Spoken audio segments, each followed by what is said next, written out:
Tell you my story. Our story. What is the reason, you ask?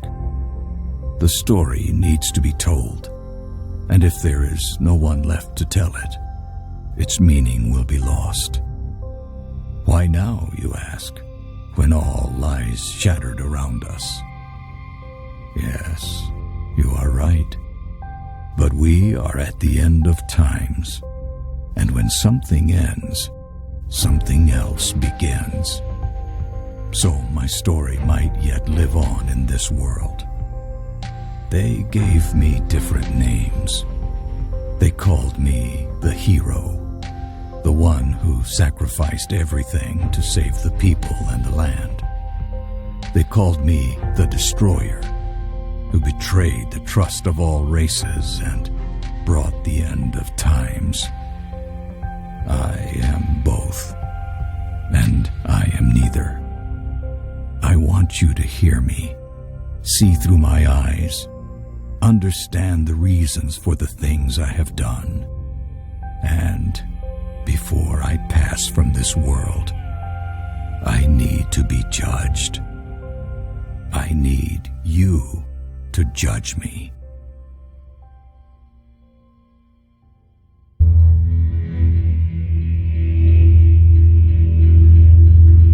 Our land is dying, and we are dying with it. This was not always the case. Artara was once a place of wonder and beauty. The 5 races thrived in peace and harmony. Then, long ago, something happened. A cataclysm of unimaginable proportions. Something so disastrous, we don't even have a name for it. For when it destroyed our civilization, it took with it all knowledge of history. The past is now lost to us. Our future is uncertain. We are left trapped in a bleak and dismal present. The land itself is our enemy now. The weather extreme and unpredictable. Droughts persist for several weeks, followed by floods that wash everything away. Yet our gravest problem is the lack of sunlight. Storm clouds shroud our world in everlasting twilight. Without the sun, we are unable to grow food, and so we struggle to survive this dark world, a seemingly hopeless battle. I look back now to when I was a young boy, living on the fringe of the human domain. While hunting for food, I stumbled upon ruins uncovered by a recent earthquake. A bad omen, normally avoided. But this time, something drew me in.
Descending the stairs led me to a crystal throne which glittered with swirling light.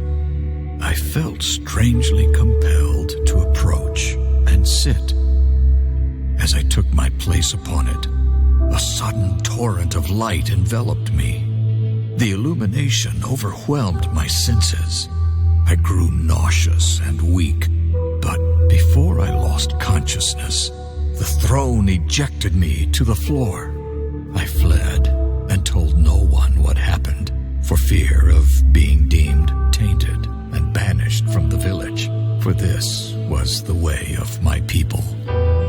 I tried to forget the experience, to convince myself it was my overactive imagination. But the visions that followed said otherwise. Every night, the nightmares came. Their torment highlighted my confusion, as each morning I remembered little, fragmented images, words which made no sense, nothing more. I would have thought myself mad if not for the strange, incomprehensible symbols I often drew in the sand. Proof that forces beyond my understanding were at work. People in my vicinity kept their distance, and I think they feared me. Over time, they learned to tolerate my unusual nature, but I was always alone, left to brood and ponder my strange fate. One winter, it all came flooding back to me. I realized the crystal throne sat not at the bottom of some ancient ruins, but at the top of a construction incomprehensible in scale. That the ruins were not ruins of some lost city or ancient castle, but a single massive tower buried deep within the earth, and buried upside down. Some unexplainable force had lifted the construction into the sky, rotated it, and driven it into the ground. In that moment of clarity, I knew one thing above all others. I had to go back to that place, for the power within was the one thing that could save Artara. Years later, I found myself a commander in the last human kingdom's militia. The king, a just man and good friend, granted me a favor for my years of loyal service. I had but one request: a small force of men and resources to return to the village of my birth and explore the tower. Preoccupied by an eroding empire, the king held little interest in ancient ruins and towers. He did, however, see the reclaiming of a long-abandoned village on the border of an ever-shrinking kingdom as a boost to the people's morale. He gave me what I requested, and his blessing.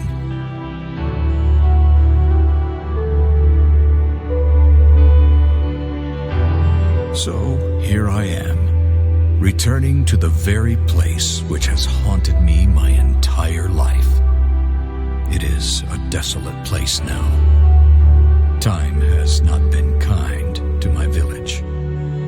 Most of it has rotted or been washed away. Yet the tower remains just as I remember it. I am in awe of the power within, and perhaps fearful.